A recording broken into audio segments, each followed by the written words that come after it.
परमात्मने नमः। अथ विभूति योगो नाम 10वां अध्याय। श्री भगवान बोले, हे महाबाहो, फिर भी मेरे परम रहस्य और प्रभाव युक्त वचन को सुन, जिसे मैं तुझ अतिशय प्रेम रखने वाले के लिए हित की इच्छा से कहूँगा। अच्छा, तो अभी हम लोग है ना, अब आधा सब रास्ता, आधा मार्ग हम लोगों का पूरा हो गया। तो 9 अध्याय पूरे कंप्लीट हो गए। तो इसमें पीछे तुम लोगों को कोई प्रॉब्लम है तो बोलो, तो उसी को निवारण कर दिया जाए। पीछे 9 अध्याय तक के किसी को कोई बात नहीं समझ में आ रही हो तो इसमें निष्काम कर्म योग, कर्म संन्यास, दोनों के अंतर, दोनों पर चलने के मार्ग, उसके लिए फिर तैयारियां, ये सब 9 अध्याय तक के हुआ। और फिर एक रहस्यमय ज्ञान देते हैं भगवान इस 9वें अध्याय में। तो वो रहस्य, सबसे बड़ा रहस्य तो ये है कि वो कहते हैं कि जितने भी तुम देवी देवता वगैरह और ये प्राणी देख रहे हो, ये वास्तव में मेरा ही स्वरूप है। मैं ही आवरण बदल करके, और आवरण बदला हुआ मैं ही शिव हूँ, है ना, मैं ही ब्रह्मा जी और मैं ही विष्णु, और बाकी जितने भी ये प्रजा प्राणी दिखाई पड़ रहे हैं ये वास्तव में मेरा ही स्वरूप है। ठीक है ना। और कमाल की बात ये है, वो योग शक्ति का कमाल है। योग शक्ति माने असंभव को संभव करने वाली शक्ति। तो उस योग शक्ति का कमाल है कि इन सब का अस्तित्व एक साथ है ना। ऐसा नहीं कि अगर मैं शिव बन गया तो फिर वो विष्णु का अवतार खत्म हो गया, ऐसा नहीं होता है। हाँ, वो आवरण बदलते हुए भी वही ब्रह्म आवरण बदल बदल करके फिर वो व्यष्टि भाव से, है ना, व्यष्टि भाव से इस सारे संसार को व्याप्त किया हुआ है। फिर अंत में वो कहते हैं कि अब इसमें अगर ऐसा है ना, 8वें अध्याय में वो कहते हैं ब्रह्मा लोक पर्यंत सारे पुनरावृत्ति है। तो फिर अब यहाँ का जन्म तो बड़ा बुरा माना गया है, तो फिर अब वो पुनरावृत्ति न हो, दोबारा जन्म न हो, इस वास्ते से फिर वो कहते हैं कि सारी जितनी भी बातें हैं ये वास्तव में अगर तुम मुझे पूछता है, मुझ में मन लगाता है, मन मना भव मत भक्तो, आखिरी श्लोक जो है, मध्या जी माम नवत्रु है, मैंने मेरा भक्त बन जा, मैं मुझे नमस्कार कर। इस प्रकार से मुझे तू अपने अंतःकरण में नियुक्त करके फिर तू मुझे ही प्राप्त हो जाएगा, और फिर तेरा वो ये जो पुनर्जन्म वाली बात है ये होगी नहीं। बात समझ में आए ना। तो यहाँ तक कि हम लोग इन सारे अध्यायों से जानते हुए अब कर्म संन्यास, निष्काम कर्म योग, हमें लगता है सब लोगों को बिल्कुल परफेक्ट हो चुका है। वो कि निष्काम कर्म योग में हम लोग वो कामनाओं का त्याग करना है। कामना ही वास्तव में संसार में परेशानी का मुख्य कारण है। विषयों में आसक्त हो जाना, विषयों में आसक्त होकर के फिर उस आसक्ति वो कामना उत्पन्न हो जाना, उस आसक्ति से, उस कामना के लिए फिर कर्म करना, उसकी पूर्ति के लिए उस कर्म से फिर वो भाव उत्पन्न होने, और वो भाव उत्पन्न हो तो वो पाप और पुण्य लगना है। उस पाप और पुण्य के कारण से फिर वो बीज बनता है। वो बीज के बारे में हमने आपको बताया कि ऐसा है ना, एक ही ब्रह्म, एक ही प्रकृति, परंतु हम सब लोगों में अंतर दिखाई पड़ता है। वास्तव में ये अंतर कुछ है नहीं। तुम्हारी भी प्रकृति सत्वगुण रजोगुण तमोगुण, और हमारी भी प्रकृति सत्वगुण रजोगुण तमोगुण। अब हमें भी वो ब्रह्म की उपस्थिति है, क्योंकि जीवन देने वाला तो वो ब्रह्म ही है। तो हम जीवित है तो इसका मतलब ये है कि हमारे में वो ब्रह्म स्थित है, उपस्थित है वहाँ पे। उसी प्रकार से तुम लोगों का है, तो सभी लोगों में एक ही प्रकार की वो प्रकृति और एक ही वो ब्रह्म है, और इस पर भी सब में अंतर दिखाई पड़ता है। तो वो है बीज के कारण से। अब ये बीज कहाँ से आया? ये भावनात्मक बीज है। जब पूर्व जन्मों में जो आप लोगों ने कर्म किए, सभी लोगों ने जो कर्म किए, उससे फिर वो भावना सूक्ष्म रूप से उस आत्मा के चारों तरफ स्थापित हो गई, और वही फिर जीव है, बीज है। जिस प्रकार का बीज होगा उसी प्रकार का फिर वो जन्म होगा, उसी प्रकार का फिर स्वरूप होगा। अच्छे कर्म किए हो, अच्छा बीज बना तो अच्छा जन्म पाया। बुरे कर्म किए, बुरा बीज बना, बार बार निरंतर फिर बुरे जन्म पाए। जैसा बीज वैसा वो जन्म, वैसा ही फिर वो स्वरूप।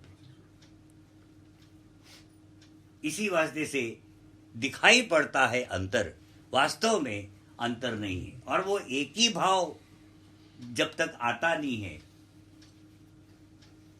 सब में सम देखना। अब सब में सम देखना माने क्या देखना? ये समभाव ही हुआ कि उसकी प्रकृति मेरी प्रकृति तो एक ही है,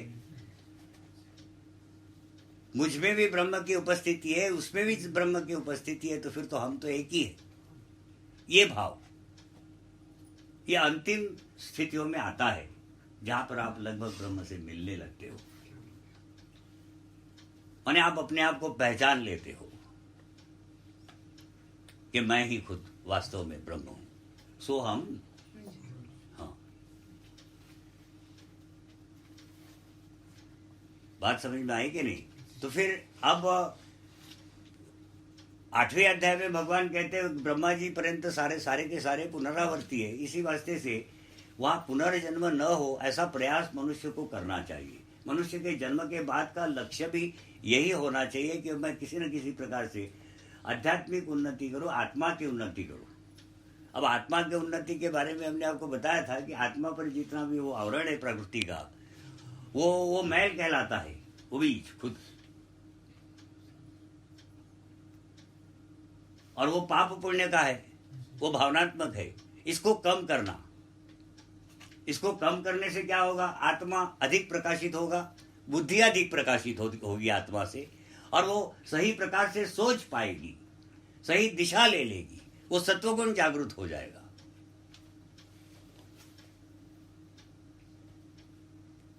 तो यही है आध्यात्मिक उन्नति। अब आध्यात्मिक उन्नति के कर्म क्या है? एक निष्काम भाव से कोई भी कर्म कर लो, ऐसा ना। जब निष्काम भाव से मनुष्य कर्म करता है तभी वो परार्थ में जी रहा होता है।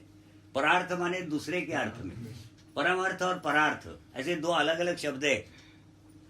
परम अर्थ माने आत्मा के अर्थ में, और परार्थ माने दूसरे के अर्थ में। तो जब तक कि आपके पास ये ज्ञान नहीं है, अब ज्ञान होना और जानकारी होना ये दो अंतर है ना। ज्ञान क्या है ये तभी मालूम पड़ता है कि जब वो हो जाता है, एक विशेष प्रकार का भाव उत्पन्न होता है उसमें। तो हम वो उदाहरण अपना देते हैं ना, वो कि जब छोड़ छाड़ करके जंगलों में चले गए और वो जो तप हुआ, तो उससे ये ज्ञान हुआ कि बीता हुआ कल फिर लौट कर नहीं आएगा।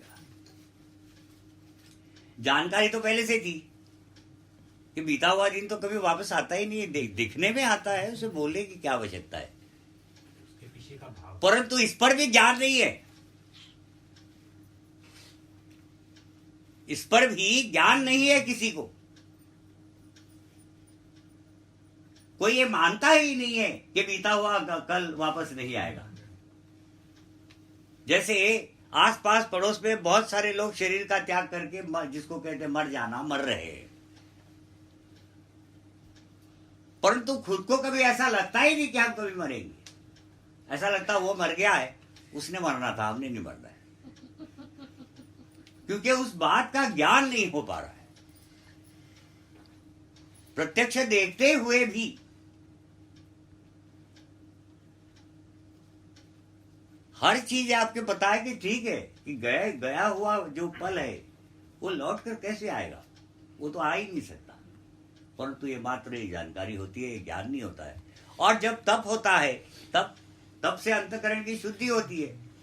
अंतःकरण की शुद्धि माने अंतःकरण में वो जो सारा सांसारिक महल है वो सांसारिक सोच है, वो कम होने लगती है। तो उसके बाद फिर जो वो थोड़ी बहुत शुद्धिकरण हुई वो बुद्धि फिर सही प्रकार से सोचती हुई, और फिर उसमें वो भाव उत्पन्न होता है कि हाँ, जो गया हुआ समय है, बीता हुआ काल फिर लौट कर नहीं आता। हमें जब ऐसा हुआ था तो हम खूब रोए थे, जो हमारी एक कामना रही थी कि किसी न किसी प्रकार से एक बार माँ से मिल ले। पर वो फिर वो जब पता चला तो हमने वहीं से फिर नमस्कार जोड़ा कि जी यह आखिरी द एंड, वो जन्म का अंत हो जाता है। और इस जगह जहां पे एक ज्ञान होता है वहां वो द्विज बनता है, एक ही शरीर में वो दूसरा जन्म ले लेता है, बिल्कुल वही के वही बन जाता है वो।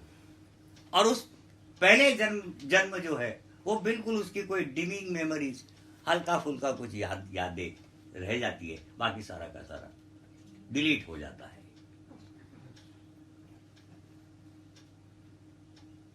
अब इसके कारण से वो जो योगी है इसको बड़ा लाभ हो जाता है, क्योंकि देखो 6ठे अध्याय में भगवान ने ध्यान योग के बारे में बताया, अष्टांग योग साधना के अंतर्गत। परंतु ध्यान भी अगर करना है तो आपको निष्कामता तो पहले लानी ही होगी। कामना से प्रेरित व्यक्ति कभी भी ध्यान में नहीं बैठ सकता। इसलिए कोई ये कहे कि जी हम ये ध्यान, क्योंकि ऐसा ना, ये तुरंत का काम है ना, ध्यान में बैठ जाना और प्रैक्टिस करते करते करते करते वो ब्रह्म को की प्राप्ति हो जानी। परंतु ऐसा हो नहीं सकता।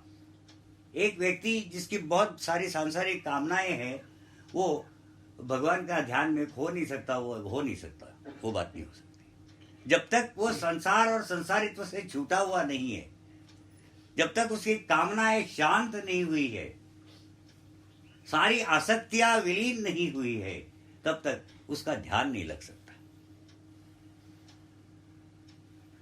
उसको ये सारी चीजें छेड़ती रहेगी।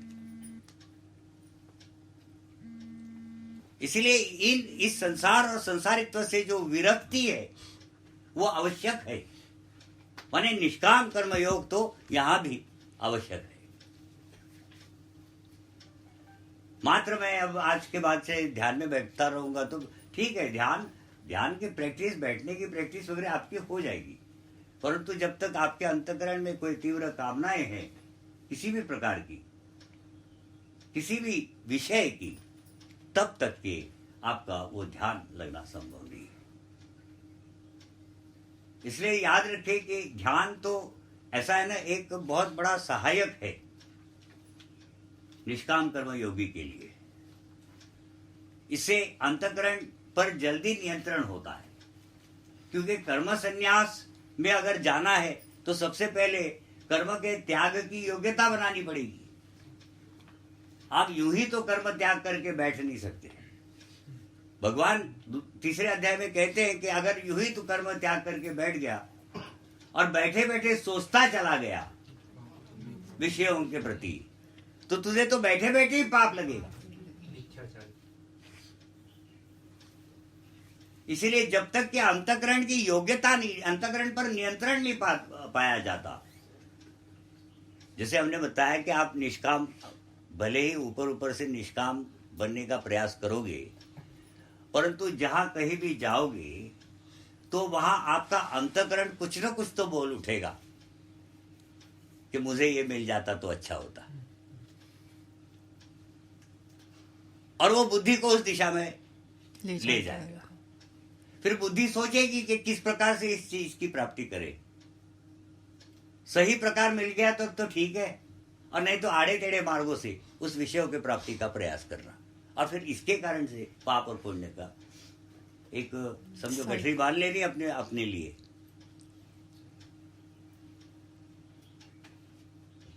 ठीक है ना। इस प्रकार से भगवान कहते हैं कि जब तक कि आपकी योग्यता नहीं बनती है, माने आप जब तक अपने अंतःकरण पर नियंत्रण नहीं पा लेते हो, तब तक कर्म का त्याग नहीं करना चाहिए, है ना, गीता जी में कहा है कर्म करो कर्म करो, ठीक है। ये इतने यहाँ तक तो बात नहीं बनती ना, क्योंकि फाइनली कर्म के द्वारा भगवत प्राप्ति तो होगी नहीं, क्योंकि भगवत प्राप्ति भी एक स्थिति है, न कि कोई फल है किसी कर्म का। आपने अपने आप को पहचान लेना ही काफी है। अगर आपको अपने आप की पहचान हो गई तो समझ लो आपको ब्रह्म मिल गया, सेल्फ रियलाइजेशन। तो इसी प्रकार से ये जो ब्रह्म प्राप्ति जिसको कहते हैं वो किसी भी कर्म से हासिल नहीं हो सकती, क्योंकि वो स्थिति है। इसलिए अंत में फिर भगवान 11वें अध्याय में भी कहेंगे और आगे भी कहेंगे, 18वें अध्याय में भी कहेंगे कि फाइनली जो ब्रह्म प्राप्ति है वो कर्म के त्याग से ही होने वाली है, न कि कर्म करने से। मोक्ष मुक्ति ये किसी कर्म का फल नहीं है, ये स्थिति पर पहुंचना है उस साधना के द्वारा। वो स्थिति पर जब तुम पहुंचते हो तो तुम मुक्त हो चुके हुए होते हो, क्योंकि वास्तव में तो तुम मुक्ति हो। 14वें अध्याय में पढ़ेंगे हम लोग, ठीक है ना। ये तो तुम सोच रहे हो कि तुम बंधन में हो, इसलिए तुम बंधन में हो। इसमें वो जो कॉमन उदाहरण है कि एक तोते को आप वो एक लकड़ी के एक छड़ी ले लो हाथ में, उस पर तोते को बिठाओ और उसको उल्टा कर दो, तो वो तोता क्या करेगा, वो उसको पकड़ के रखेगा और उड़ने का प्रयास करेगा। वो ये सोच रहा है कि ये लकड़ी ने मुझे पकड़ रखा है ना। जब उसको ज्ञान हो जाएगा कि लकड़ी ने नहीं पकड़ रखा है, मैंने ही लकड़ी को पकड़ रखा है, ये ज्ञान जब उसको हो जाएगा तो फिर ज्ञान होते साथ ही वो रिलीज कर देगा, छोड़ देगा उस लकड़ी को, अपनी पकड़ को ढीली कर देगा और उड़ जाएगा, आजाद हो जाएगा। उसी प्रकार से ये मनुष्य प्राणी है, ये खुद ही संसार और संसारित्व में उलझता है और सोचता है कि संसार ने मुझे पकड़ रखा है और जकड़ रखा है। वास्तव में संसार ने इसको नहीं जकड़ा है, इसी ने इस प्रकृति को जकड़ रखा है। जहां इसका जन्म होता है ये शरीर अभिमान इसमें उत्पन्न हो जाता है, मेरा शरीर है, मैं बड़ा सुंदर हूं, मैं बड़ा शक्तिशाली हूं। ये सारे आसुरी स्वभाव ये अपने आप ही उत्पन्न होते हैं, वो वहां होते ही है उस शरीर में। हमें लगता है इनबिल्ट ही आते हैं वो। हाँ, इसको ऊपर से कोई उत्पन्न नहीं करना पड़ता है, उल्टा साधना के द्वारा इन भावों को हटाना पड़ता है। जितने भी ये भाव है जो आपको अहंकार से उत्पन्न है, सारे भाव, मेरापन, मैंपन, जिसमें ममता भी आ गई, मेरापन और मैंपन माने वो अहंकार कि मैं जो हूं, मैं हूं तो दुनिया है, मैं नहीं तो दुनिया कहाँ रहेगी। हाँ, तो दुनिया को पूछो तो कहता है ये नहीं होगा तो यही नहीं होगा, हम तो रहोगे ही। हाँ, तो यही बात है, ये अहंकार, ये ममता, ये सारी सब चीजें हमने देखो, ऐसा है ना, 9th अध्याय तक की ये जो फिलोसफी है ये यहाँ तक के तो हम लोग पहुंच गए। यहाँ पर हमें एक स्पष्ट रूप से ये बोध होता है कि निष्काम कर्म एग्जैक्टली क्या होता है, कर्म संन्यास क्या होता है, और उन पर चलने के लिए हमें क्या क्या करना होगा। अच्छा, अब क्या क्या करना होगा तो हमने एक छोटी सी साधना बताई है। एक तो वो 5 मिनट बैठ जाओ, थोड़ा सा, एक कोई भी 5 मिनट सिलेक्ट कर लो 24 घंटे में से कम 5 मिनट। ज़्यादा कर सकते हो तो आपकी अच्छी बात है, पर कम से कम 5 मिनट, और खाली चुपचाप बैठे रहा करो 5 मिनट के लिए। ना किसी से बात करनी, ना खुद हिलना डुलना, कुछ नहीं। धीरे धीरे धीरे धीरे करके वो अंतःकरण और आपका संपर्क होना शुरू हो जाएगा, और आपको पता चलेगा कि ये मेरा मन है, ये मेरी बुद्धि है, और ये इसकी सोच ऐसी जाती है, इसकी सोच ऐसी जाती है। उसको कंट्रोल, नियंत्रण नहीं करना, कुछ भी जैसा वो सोचता है उसे सोचने देना। कोई मंत्र तंत्र नहीं बोलना, कुछ भी नहीं करना, सिर्फ बैठे रहना कम से कम 5 मिनट। ये रोज की एक साधना ये है जिससे इससे क्या होता है, प्रत्याहार शुरू होता है अपने आप ही। प्रत्याहार माने पीछे हटना, माने पलट करके देखना, पीछे हटना नहीं, पलट करके देखना। जैसे अब जो ये द्वैतवादी बताते हैं वो एक सेट फॉर्मूले के अंतर्गत इसको रखते हैं। तो वो कहते हैं कि जी जैसे वो एक महत्तत्व है और उस महत्तत्व से में से वो विशुद्ध, बिल्कुल शुद्ध और समष्टि है, एकत्रित, ऑल इन वन समष्टि। ऐसा एक महत्तत्व है। उसमें जब विषम परिणाम होते हैं, विषम परिणाम और साम्य परिणाम, ऐसे दो परिणाम है। तो विषम परिणाम और साम्य परिणाम में अंतर क्या है कि विषम परिणामों में जो आपको परिणाम मिलेंगे, जो रिजल्ट होगा, वो उसमें मिले हुए घटकों से बिल्कुल ही जुदा होगा। ठीक है ना। तो हमने जैसे उदाहरण दिया था कि एक एटम ऑक्सीजन का और दो एटम हाइड्रोजन के जब वो मिल जाते हैं तो पानी बनता है। अब पानी की जो प्रॉपर्टीज है, गुणधर्म है पानी के, वो ना तो ऑक्सीजन से मेल करते हैं ना हाइड्रोजन से मेल करते, इसलिए फिर ये विषम परिणाम कहलाएगा। माने पानी को हाथ लगा करके, देख करके, पी करके, जो भी कर करके, माने अपने इंद्रियों से ये नहीं जाना जा सकेगा सामान्य स्थिति में कि पानी में तत्व कौन से है। ठीक है ना। जब कोई रिसर्च करेगा और उसको एक्सपेरिमेंट्स करेगा और उन घटकों को अलग अलग कर देगा, तब पता चलता है कि इसमें एक एटम जो है ऑक्सीजन का पड़ा हुआ है और दो एटम हाइड्रोजन के पड़े हुए। बाकी ऐसे देखा देखी ये नहीं पता चलता है। तो ये होता है विषम परिणाम। और साम्य परिणाम वो जो आप जैसे घर में चटनी बनाते हो तो उसमें बहुत सारी चीजें मिला देते हो, जब आप खाते हो तो आप बता सकते हो कि इसमें क्या क्या मिला हुआ है। ये साम्य परिणाम हुआ।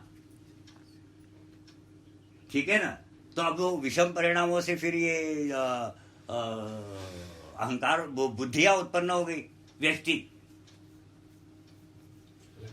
माने अलग अलग जब बुद्धियां उत्पन्न हो गई तो फिर वो व्यष्टि चित्त कहलाते हैं। अब योग शास्त्र में बुद्धि को चित्त कहा गया है और सांख्य में बुद्धि को बुद्धि कहा गया है। अब ये जो सारी जो डिसइंटीग्रेटेड बुद्धियां हैं, इनमें फिर विषम परिणाम होते हैं और उनमें से उत्पन्न होता है अहंकार। अहंकार में जब विषम परिणाम होते हैं तो उसमें से वो मन और फिर वहां दोबारा से विषम परिणाम होते हैं मन में, तो वो सूक्ष्म इंद्रिया और सूक्ष्म इंद्रियों से फिर स्थूल इंद्रिया। ये तो हो गया उसका एक ये शरीर का जो बनावट ऊपर से लेके नीचे तक। अब प्रत्याहार करना है तो हमें क्या करना होगा, जो स्थूल इंद्रिया है उनको सूक्ष्म इंद्रियों में लीन करना, माने पीछे खींचना संसार से। संसार अभी तुम्हारी इंद्रिया जो है, तुम लोग प्रवृत्ति मार्ग के लोग हो, तो तुम्हारी जितनी भी इंद्रिया है वो बाहर की तरफ देख रही है और उनका जो मुख है वो बाहर की तरफ है। ये लू वो लू, ये करूं वो करूं, वो ये सुनूं वो खाओ, ठीक है ना। अब इनको वहां से खींच करके अंदर की तरफ उनको वो जो सूक्ष्म इंद्रियों से उत्पन्न हुई थी उसमें लीन कर देना है। फिर वो जो सूक्ष्म इंद्रियों को मन में लीन करना है, मन को अहंकार में लीन करना है, अहंकार को बुद्धि में लीन करना है। बुद्धि के आगे आपके पास कोई फिर साधन नहीं बचता। इतने ही साधन आपके पास थे। बुद्धि को अपने कारण में लीन नहीं कर सकोगे। अगर बुद्धि को अपने कारण में लीन कर गए तो मुक्त हो गए, अलिप्त तो हो गए, शरीर को छोड़ दिया आपने। वो बहुत ही ऊंची स्थिति। परंतु प्रत्याहार तो वहां तक तो बुद्धि तक तो किया जा सकता है। तो ये प्रत्याहार के लिए सबसे आसान, ऐसा नहीं है जब हम कहते हैं और तुम लोग जब सब लोग सुनते हैं तो जरा कठिन सा प्रतीत होता है, पर इसको करने जाओ प्रैक्टिस में इतना कठिन कुछ नहीं है। ये अपने आप होने वाली चीजें हैं। इसके लिए चाहिए भगवत कृपा। और भगवान क्या देखता है? ये देखता है कि किस दिशा में ये प्रयासरत है। आपकी दिशा देखता है ना वो। ऐसा ना आप 9वें अध्याय में उन्होंने कहा है कि जिसके लिए जो पूछता है उसको वो प्राप्त हो जाता है। एक कामना से पूजन करने वाला व्यक्ति जिस कामना के वास्ते से मुझे पूछता है उसकी कामना तो पूरी मैं कर देता हूं।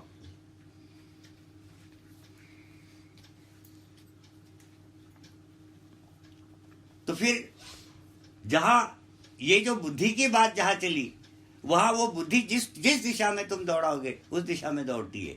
धीरे धीरे धीरे करके इस बुद्धि पर नियंत्रण करना, इस बुद्धि का उल्लंघन कर जाना। जब तक उल्लंघन नहीं करोगे, क्योंकि इन इंद्रियों से तो ब्रह्म प्राप्ति हो नहीं सकती। ब्रह्म ने खुद ही दूसरे अध्याय में कहा है कि वो अचिंत्य है, माने इस बुद्धि से तो उसका चिंतन भी नहीं हो पाता, अग्राह्य है। ये जितनी इंद्रिया उससे ग्रहण नहीं हो पाता।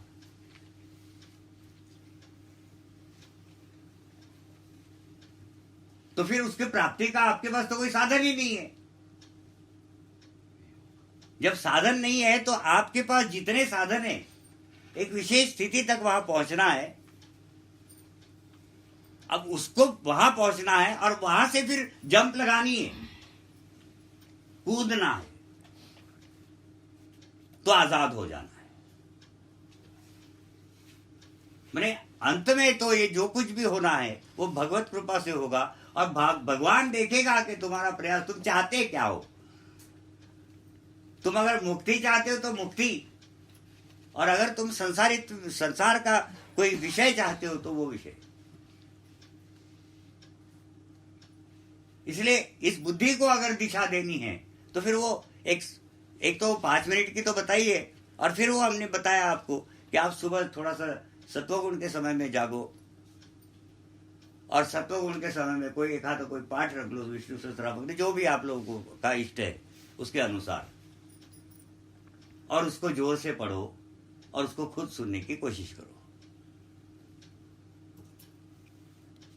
और शाम के समय में उसी पाठ को अंतःकरण में बिना जीभ वगैरह और कोई चीज हिलाए हुए उसी पाठ को ग्रंथ खोल करके बैठो और उसको अंतःकरण से ही बोलना शुरू कर दो। हिले कोई आइटम नहीं शरीर की। हाँ, रोज शाम को ये प्रैक्टिस करो। इससे क्या होगा कि आप एक तो वो जो 5 मिनट का कह रहे बैठोगे, 5 मिनट 10 मिनट जो भी आपके पास जितना समय है, मिनिमम 5 मिनट कम से कम, तो इसमें होगा ये कि आपको पता चलेगा कि मन का बुद्धि का है क्या, और ये अंतःकरण किसको कहते हैं, ये अंतःकरण में क्या क्या हो रहा होता है, ये सारा ज्ञान वहां होता है वो 5 मिनट में। और ये भी ज्ञान होता है कि मैंने दिन भर में क्या किया, मैंने क्या करना चाहिए था, कहीं झगड़ा वगड़ा हुआ हो तो वो उसका भी याद आता है। ये सारा माने ये दिन भर की आपकी जो दिनचर्या है वो आपको वहां याद आती है, और अगले दिन की तैयारी आपकी पक्की हो जाती है कि किस प्रकार से मैंने अगला दिन व्यतीत करना है। ये आपको वहां मालूम हो जाता है वो 5 मिनट में।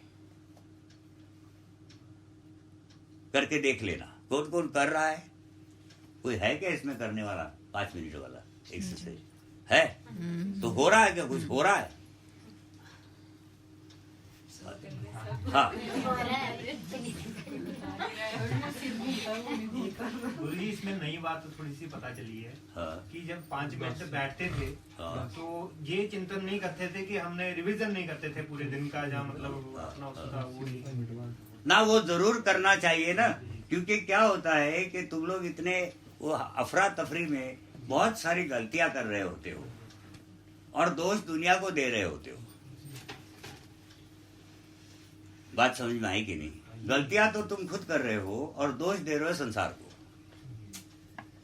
तो ये जो 5 मिनट में आपको अपनी खुद की गलतियां समझ में बड़ी जल्दी आती है। ये मैंने गलती किया, भले ही वो मन इतना है ना, इतने वो एक मॉडेस्टी हो मनुष्य में, प्रामाणिकता, कि वो मान ले कि मैंने गलती की, तो वो ऐसे तो प्रत्यक्ष सबके सामने तो हो नहीं सकता, क्योंकि आपके अहंकार को धक्का लगता है कि सबके सामने हम कैसे मान ले कि हमने भूल की है ना। तो फिर वो वहां याद आती है, और फिर उसका जो सुधार है, फास्ट उसका जो सोल्यूशन है, वो भी वही सूझता है। फिर वो कदम उठाना चाहिए कि नहीं उठाना चाहिए, इसका विवेक भी वही जागरूक होता है। और कुछ एक समय के बाद अधिकतर जो आप डिसीजन लेते हो, निर्णय लेते हो उस समय में, वो सही होते हैं।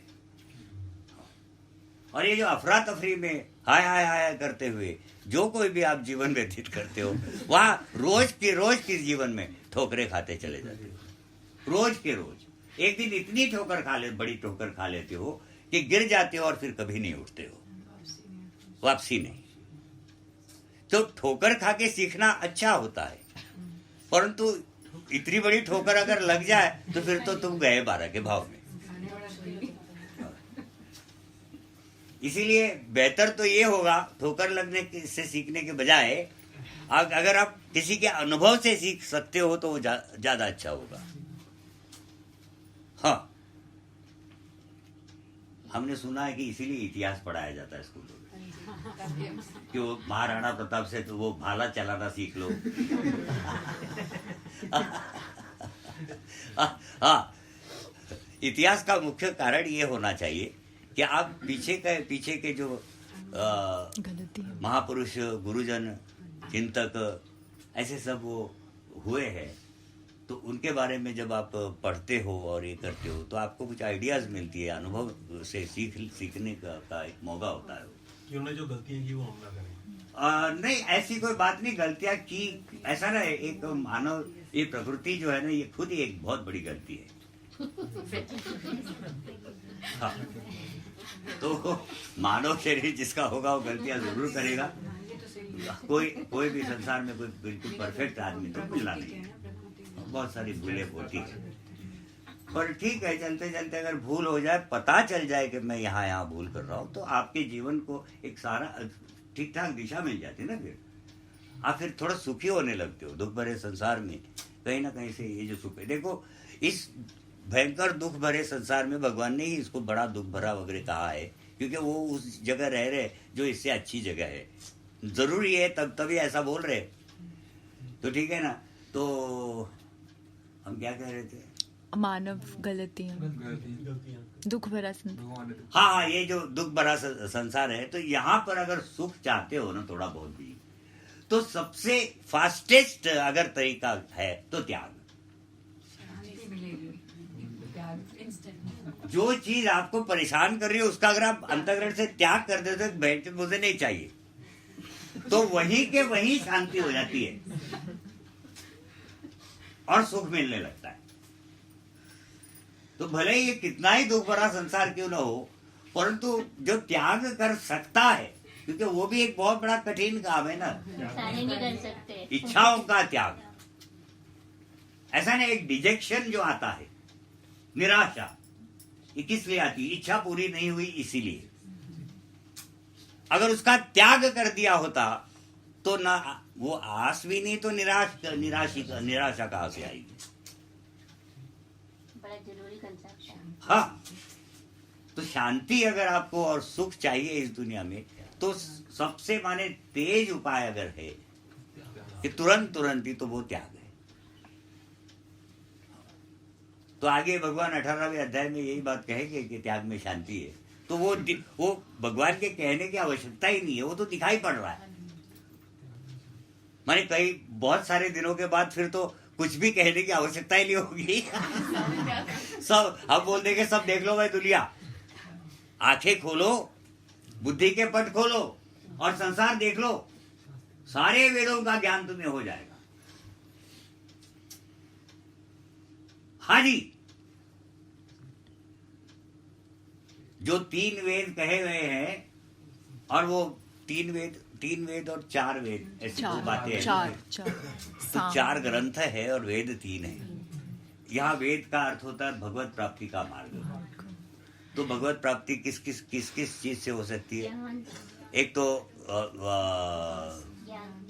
उपास कर्म, कर्म करके, उपासना करके, और फिर इन दोनों का त्याग करके वो जो ज्ञान योग है, संन्यास। ऐसे ये 3 वेद है, और इन 3 वेदों में फिर तो ग्रंथ 4 क्या 8 से 10 उपवेद है, और बहुत सारा है फिर तो, ठीक है ना।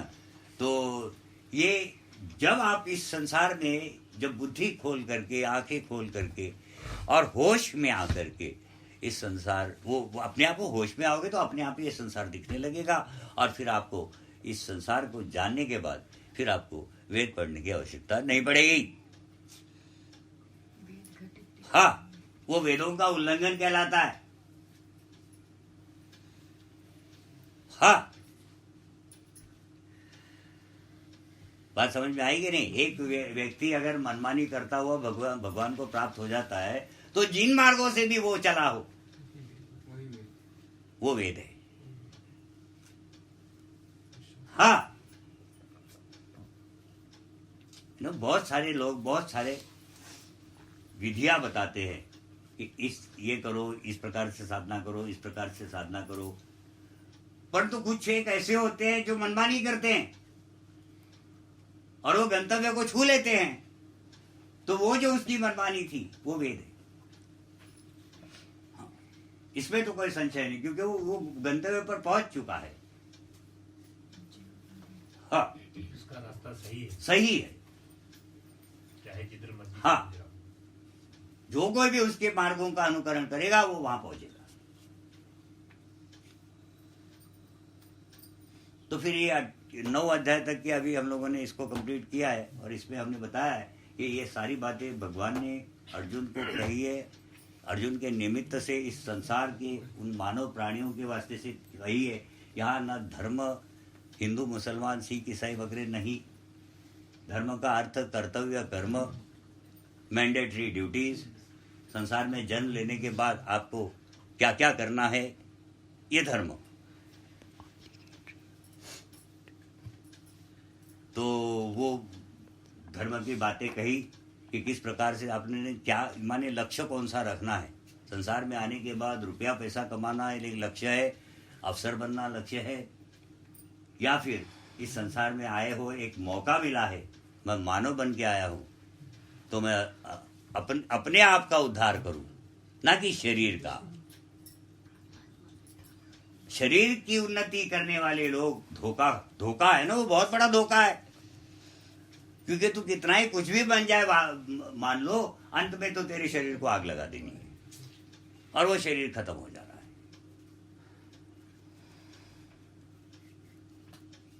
आत्मा के लिए कुछ किया ही नहीं तो फिर आत्मा नरकों में चले जाना है,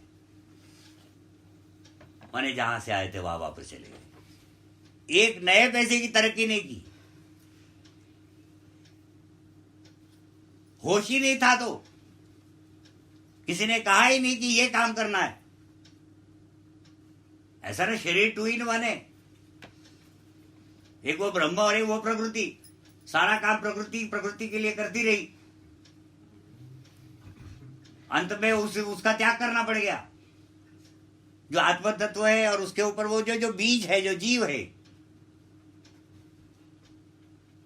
वो तो वैसा का वैसा रह गया, वैसा का वैसा भी नहीं रहा, वो बढ़ गया, उसकी शक्तियां बढ़ गई। क्योंकि वो जो पाप और पुण्य आप जो कर रहे थे वो तो लगता चला गया। और फाइनली क्या हुआ कि आप बहुत बड़े महापुरुष बन गए संसार में। आपके शरीर को संसारी लोगों ने, ठीक है, बैंड बाजे लगा बजा करके, झंडे फंडे तोपे ओपे चला करके लास्ट में आपको आग लगा दी। हाँ, सही बात। अब इसको आग लगा दी तो ब्रह्म रह गया अकेला। अब वो इधर जाओ कि उधर जाओ, क्या करूं? तब तक आ गए भूत, यमदूत रेडी लेकर के, वो भी बिना टायर के छक्के वाली, थबड़ थबड़ थबड़ थबड़ करके, और लिया निकाला रस्सा, अब बांधा तुमको भेज चोत रेडी पे, चल भेज चोत, बड़ा खाया हमारे नाम पे। हाँ हाँ, और मारते मारते मारते मारते गया 12 के भाव में। हाँ, यही तो सोचना है, यही तो महत्वपूर्ण वो है, हेतु है हमारे संसार में। हम लोग जो यज्ञ कर रहे, आध्यात्मिक उन्नति का कर्म यज्ञ, इससे जो हमारी आध्यात्मिक उन्नतियां हो रही है, इसी के लिए तो हमारा जन्म हुआ था। अब यही काम करने के लिए लोग कहते हैं हमारे पास फुर्सत ही नहीं है। माने जिसके लिए तुम आए थे उसके लिए तुम्हारे पास फुर्सत नहीं रही। क्यों नहीं रही? क्योंकि शरीर के पीछे पड़ गए, इसका मेंटेनेंस का समय ही नहीं खत्म हो रहा है। अब ये तो रोज बदलता है, फिर ये है भी व्यभिचारी। आज एक शर्ट अच्छा लगा तो कल वो अच्छा नहीं लग रहा, दूसरा चाहिए। एक गाड़ी खरीदी नहीं ठीक लग रही है, दूसरी लाओ। व्यभिचार। अब एक पत्नी लेके आ गए, अब वो अच्छी नहीं लग रही, अब साला हो क्या रहा है? वो तंत्र के कारण से, वो सरकारी तंत्र के कारण से उसको छोड़ भी नहीं सक रहे भाई। या तो कब के उसको छोड़ के दूसरी ले आते। हाँ तो तैयारी वही थी, और उधर सरकार का डंडा।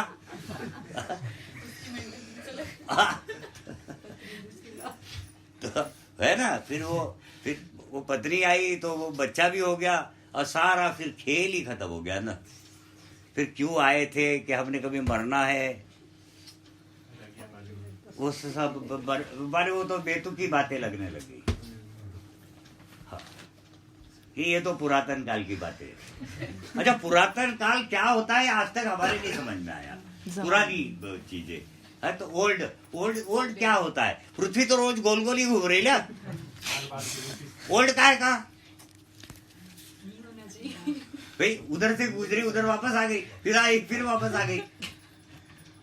एक दिन पूरा हो गया, साल भी पूरा करना, तो ऐसे घूम करके वो एक ही रास्ते से चलती है, वो कहाँ जाएगी इधर उधर? तो पुराना क्या है इसमें?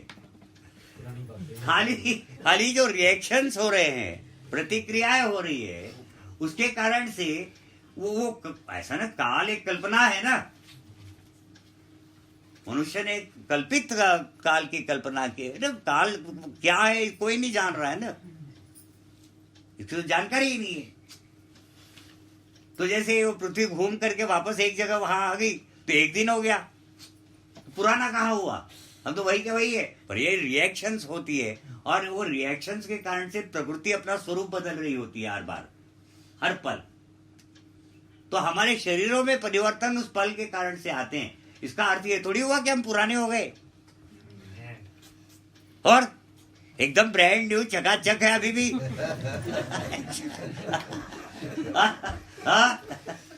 पेटी पैक।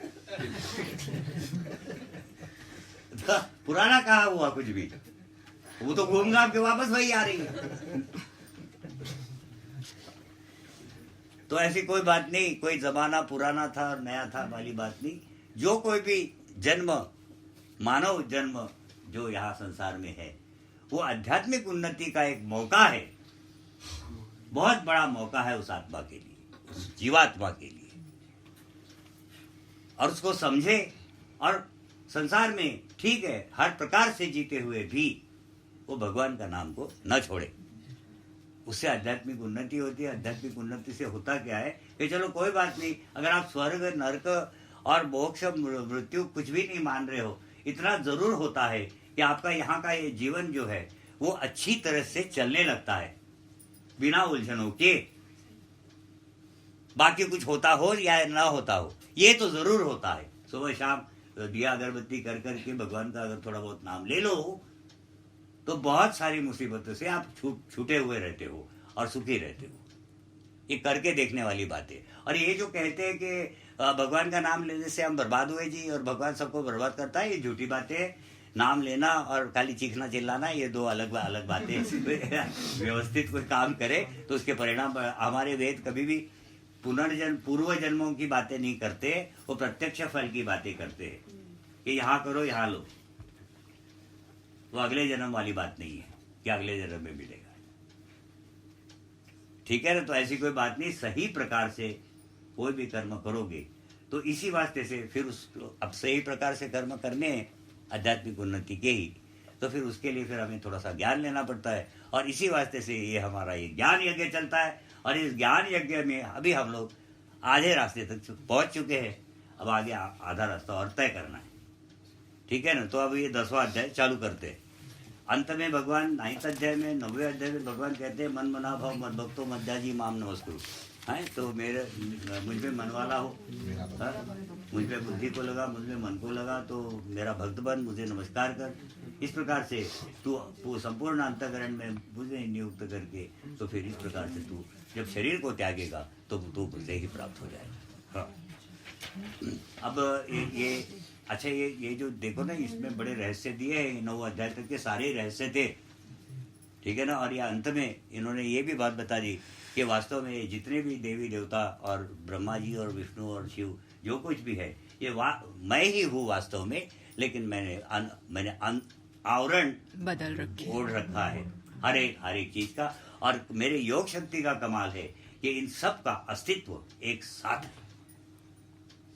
हाँ, ऐसा नहीं है कि आप शिव जी ब्रह्मा जी बन गए तो शिव जी खत्म हो गए, तो ब्रह्मा जी विष्णु बन गए तो ब्रह्मा जी चला गया।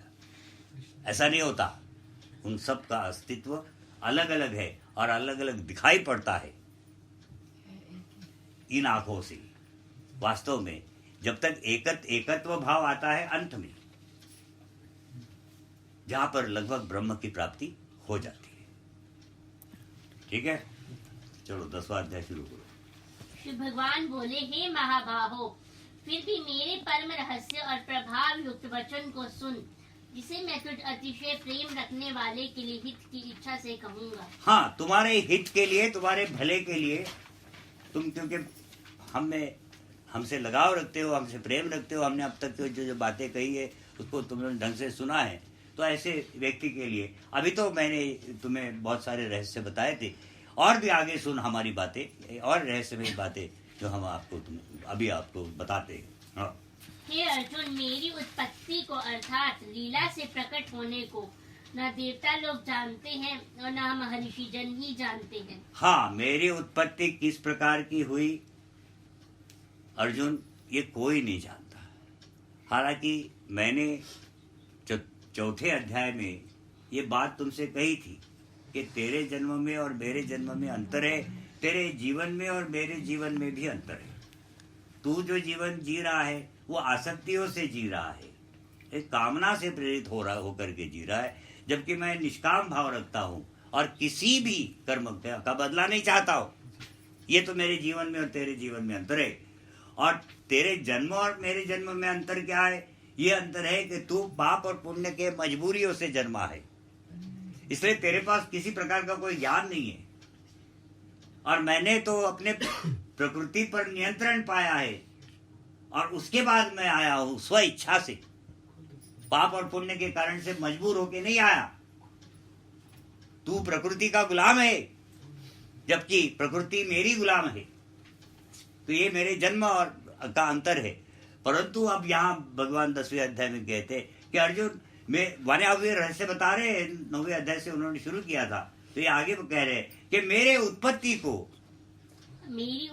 को अर्थात लीला से प्रकट होने को। हाँ, लीला से प्रकट होने को। अब लीला से प्रकट होने को वाली बात, अब लीला से प्रकट होने की वाली बात ये है कि यहाँ मैं मानव बन करके यहाँ सिर्फ इसलिए मैंने एक्टिंग ही कर रहा हूँ, ये मेरी लीला है। जैसे हम लोग रामलीला नहीं करते हैं, उस प्रकार की वो एक एक्टिंग करते हैं, एक सेट बनाते हैं, उसी प्रकार से मैं भी यहाँ का एक सेटअप बना करके यहाँ लीला करने के लिए आ रहा हूँ। और उससे प्रकट होने को ये कोई भी नहीं जानता, ना देवता लोग जानते हैं, ना ऋषि लोग जानते हैं, ठीक है ना। बड़े बड़े विद्वान भी हो तो ये इस बात को नहीं जानते कि मैं प्रकट कैसे होता हूँ, कि किस प्रकार की वो लीला है कि जो जिससे मैं प्रकट हो रहा हूँ। हाँ, और जो मुझको अजन्मा अर्थात वास्तव में जन्म रहित अनादि और लोकों का महान ईश्वर तत्व से जानता है, वह मनुष्यों में ज्ञानवान पुरुष संपूर्ण पापों से मुक्त हो जाता है। हाँ, अब वहां तक पहुंचना है, माने तत्व ज्ञान। एक ब्रह्म तत्व है और भगवान वो ब्रह्म तत्व खुद कह रहा है कि जो कोई भी मुझे इस प्रकार से जानता है, जान लेता है, फिर उसका पुनर्जन्म नहीं होता। अब क्यों नहीं होता? वो जब जान चुका है तो उसको वो तो सीधे उसी की प्राप्ति की इच्छा करेगा। वो संसारी तो ऐसे ही छूट जाता है। ऐसा नहीं, किसी भक्त को कभी कभार भगवत दर्शन हो जाए ना, तो आगे के सारी उम्र वो इसी आस में जीवन व्यतीत कर देता है कि मुझे एक बार और हो जाए। वो दर्शन ही इतना शानदार होता है, मनमोहक होता है, उस प्रकृति को भी मोह लेता है और प्रकृति पर नियंत्रण पा लेता है।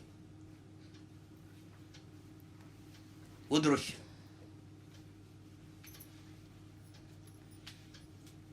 इसीलिए भगवान कहते हैं कि ऐसा फिर व्यक्ति जो मुझे तत्व से जान लेता है, वो फिर इस संसार में दोबारा नहीं जन्मता। हाँ। हे अर्जुन, निश्चय करने की शक्ति। अब ये जितनी भी शक्तियां है, अच्छा चलो पढ़ लो। निश्चय करने की शक्ति, यथार्थ ज्ञान, असमूढ़ता, क्षमा, सत्य, इंद्रियों का वश में करना, मन का निग्रह तथा सुख दुख उत्पत्ति प्रलय और भय अभय तथा अहिंसा, समता, संतोष, तप, दान, कीर्ति अपकीर्ति, ऐसे ये प्राणियों के नाना प्रकार के भाव मुझसे ही होते हैं। अब ये कैसे होते हैं? करने वाली तो बुद्धि, मन और इंद्रिया है, ठीक है ना? ये तो दिखाई पड़ रही है। पर भगवान कहते हैं कि ये इंद्रियों से नहीं होकर के मुझसे हो रहे हैं। तो आगे भगवान 11वें अध्याय में कहेंगे कि एक भी इंद्रिय न होते हुए भी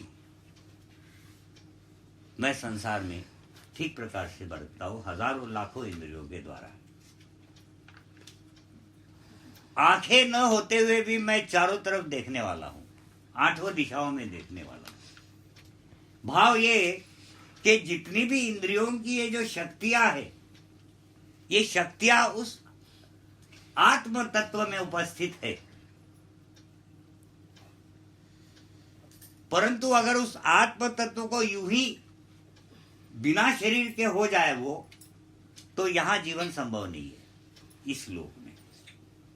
इसलिए फिर उसके ऊपर एक कवर चढ़ा दिया प्रकृति का, और इसने उन शक्तियों को नियंत्रित कर लिया। अब ये जो प्राकृत आंखें हैं, इससे आप इस संसार को देख सकते हो। किसी मर्यादा तक ही ये आंखों की ये दृष्टि जा सकती है, और वो जो दिव्य दृष्टि है, वो जो आत्मा की दृष्टि है, वो उसको अगर खुला छोड़ दिया जाए, वो तो सारे विश्व को एक साथ ही देख लेगी। उसे जीवन संभव नहीं होगा। इसलिए यहां पर भगवान कहते हैं कि जितनी भी इंद्रियां और इनकी क्रिया और प्रतिक्रियाएं हो रही है, ये सारी की सारी मेरे उपस्थिति, मैं उपस्थित हूं इसीलिए हो रही है। तो ठीक है, जब शरीर को जीवात्मा छोड़ जाती है तो शरीर निश्चल हो जाता है। अगर आप आंखों से देख रहे होते या आंखें देख रही होती, तो जीवात्मा के न होते हुए भी आंखें देखती। परंतु जीवात्मा जब चला गया तो आंखों का देखना बंद हो गया, इंद्रियों की हलचल सारी बंद हो गई। तो यही प्रमाणित करता है कि जो कुछ भी वो हो रहा था पहले, वो उस जीवात्मा के कारण, माने उस आत्म तत्व के कारण हो रहा था। हाँ,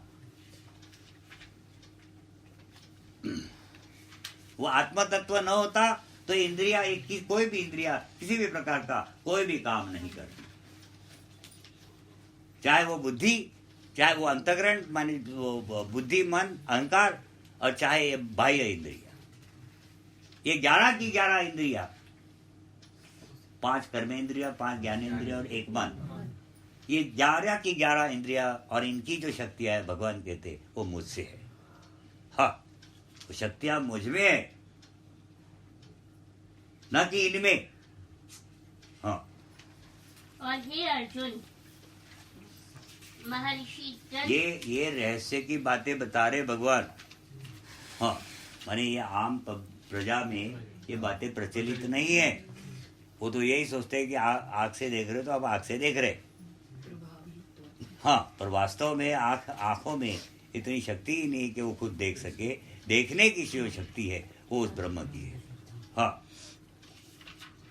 और हे अर्जुन, 7 महर्षि जन, 4 उनसे भी पूर्व होने वाले सनक आदि तथा स्वयंभू आदि 14 मनु, ये मुझ में भाव वाले सबके सब मेरे संकल्प से उत्पन्न हुए हैं। हाँ, अब ये पहले संसार में ये सब पूर्ण प्रजा है। पहले इन्होंने कहा कि मेरे उत्पत्ति किस कोई नहीं जानता, तो कैसे जानेगा? क्योंकि इनके उत्पत्ति होने के बाद फिर ये सारे सब लोग आए हैं, तो इनकी उत्पत्ति की कहानी तो ये नहीं जानते।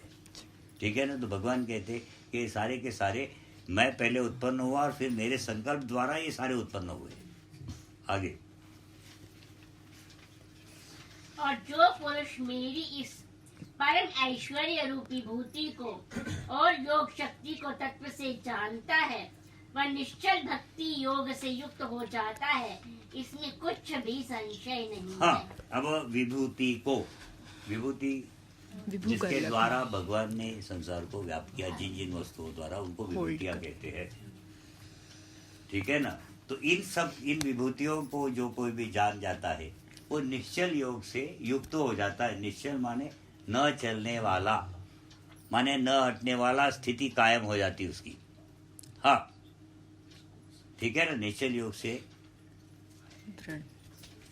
निश्चल भक्ति योग से युक्त हो जाता हाँ, है। हाँ, इसमें कुछ भी संशय नहीं है। हाँ, ठीक, आगे। मैं वासुदेव ही संपूर्ण जगत की उत्पत्ति का कारण हूँ और मुझसे ही सब जगत चेष्टा करता है। हाँ, माने प्रयास करता, प्रयासरत है। ये जितने भी संसार में हरकतें, एक्टिविटीज हो रही है, ये सब मुझसे हो रही है।